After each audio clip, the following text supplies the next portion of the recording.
दोस्तों, आज की कहानी है माँ मेरी पत्नी ने बहुत सेवा कर ली तुम्हारी, अब छोटी बहू से अपनी सेवा करवाना। दोस्तों, कहानी शुरू करने से पहले अगर हमारे चैनल को सब्सक्राइब नहीं किया हो तो कर लीजिए ताकि आपके पास पहुँचे हर नया वीडियो। शाम के समय अनिरुद्ध दुकान से वापस घर आया तो रोजाना की तरह उसका चेहरा उतरा हुआ था। उसका उतरा हुआ चेहरा देखकर उसकी पत्नी अर्चना बोली, आज भी खाली हाथ घर आ गए क्या? आज भी दुकान पर कोई बिक्री नहीं हुई? ये सुनकर अनिरुद्ध दुखी स्वर में बोला, ना जा रे, मेरी दुकान में किसकी नजर लग गई? पहले कपड़ों की अच्छी खासी बिक्री हो जाती थी, परंतु काफी दिनों से दुकान पर कोई ग्राहक नहीं आता। सभी ग्राहक अंकित की दुकान पर चले जाते। ना जाने उसके पास कौन सी जादू की छड़ी है जिसके कारण उसकी दुकान पर हर वक्त ग्राहकों की भीड़ लगी रहती। आप उससे पता कीजिए ना, वो ऐसा क्या करता जो उसकी दुकान हरदम चलती। उसने भी तो अपनी दुकान आपके साथ ही खोली थी। आपका छोटा भाई है, वह जब उससे पूछेंगे तब वह जरूर बताएगा। अर्चना ने अनिरुद्ध से कहा तो अनिरुद्ध बोला, सुबह बात करके पूछ लूंगा उससे। आखिर मेरी मेहनत में क्या कमी है जो मेरी दुकान बिल्कुल भी नहीं चलती? उसके बाद वह खाना खाकर सो गया था। सुबह के वक्त जब वह अपनी दुकान पर गया तो उसने देखा अंकित की दुकान पर ग्राहकों की भीड़ लगी हुई थी। अंकित खुशी खुशी ग्राहकों को सम्मान दे रहा था। कुछ देर बाद जब अंकित की दुकान ग्राहकों की भीड़ कुछ कम हुई तब अनिरुद्ध अंकित की दुकान पर गया और उससे काफी दिनों से मेरी दुकान पर कोई ग्राहक ही नहीं आ रहा। तुम्हारे पास ऐसी कौन सी जादू की छड़ी है जिसके कारण तुम्हारी दुकान पर ग्राहक खींचे चले आते? मुझे भी बता दो उस छड़ी का नाम, शायद उससे मेरे दिन भी फिर जाए। परेशान हो गया मैं ग्राहकों का इंतजार करते करते। इतने बुरे दिन तो मेरी जिंदगी में कभी नहीं आए थे। ये सुनकर अंकित मुस्कुराते हुए बोला, भाई मेरे पास माँ, जिसके पास माँ होती वे कभी बर्बाद नहीं होते। ये सब उसी की मेहरबानी है।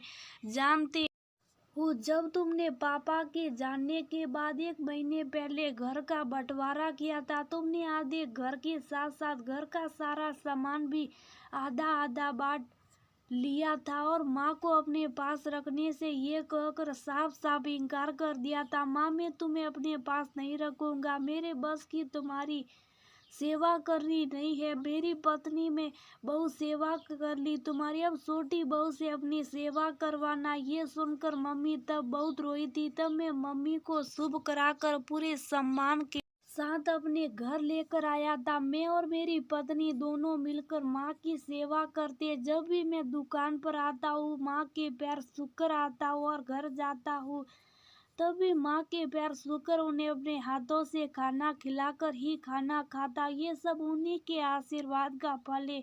मेरे पास कोई जादू की छड़ी नहीं है, बस मेरी माँ है जिनकी सेवा के कारण मेरी दुकान इतनी अच्छी चल रही है। घर का बंटवारा होने से पहले तो तुम भी दुकान पर माँ के पैर छूकर आते थे, जिसके कारण तुम्हारी दुकान पर हरदम ग्राहकों की भीड़ लगी रहती थी और सामान की खूब बिक्री होती थी। परंतु जब से तुमने घर का बंटवारा किया, तुमने माँ के पैर सुने तो दूर माँ से बोलना भी बंद कर दिया। क्या घर का बंटवारा करने के बाद माँ में कांटे हो गए या फिर पापा के जानने के बाद उसका चेहरा मनहूस हो गया जो तुम उनसे बात भी नहीं करते?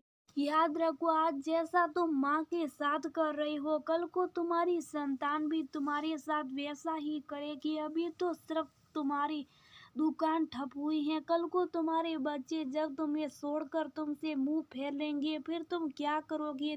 क्या तुम अपने बच्चों के बगैर जिंदा रह पाओगे? अंकित की बातें सुनकर शर्मिंदगी के कारण अनिरुद्ध की गर्दन झुक गई थी। वह बहुत दुखी होकर बोला, भाई गलती हो गई मुझसे। पापा के जानने के बाद मुझे अहंकार हो गया था कि मेरी दुकान मेरी मेहनत से ही चलती हैं। अब मुझे किसी की ज़रूरत नहीं है, इसलिए मैंने मम्मी को अपने साथ रखने से साफ इनकार कर दिया था और इसी अहंकार के कारण मैंने उनके पैर छूने भी बंद कर दिए थे। परंतु अब मुझे पता चल गया, माँ का दिल दुखाने से कोई संतान तरक्की नहीं कर सकता, सिर्फ बर्बाद होता है। मैं नहीं चाहता कल को मेरे बच्चे भी मुझसे दूर हो जाए, इसलिए मैं अभी जाकर माँ के पैर पकड़कर उनसे माफ़ी मांग लूँगा। जब वे मुझे माफ़ कर देगी तभी मैं उनके पैर छोड़ूंगा। तुमने मुझे सही राह दिखाकर मेरी आंखें खोल दी। मैं अभी माफ़ी मांगने के लिए माँ के पास जा रहा हूँ।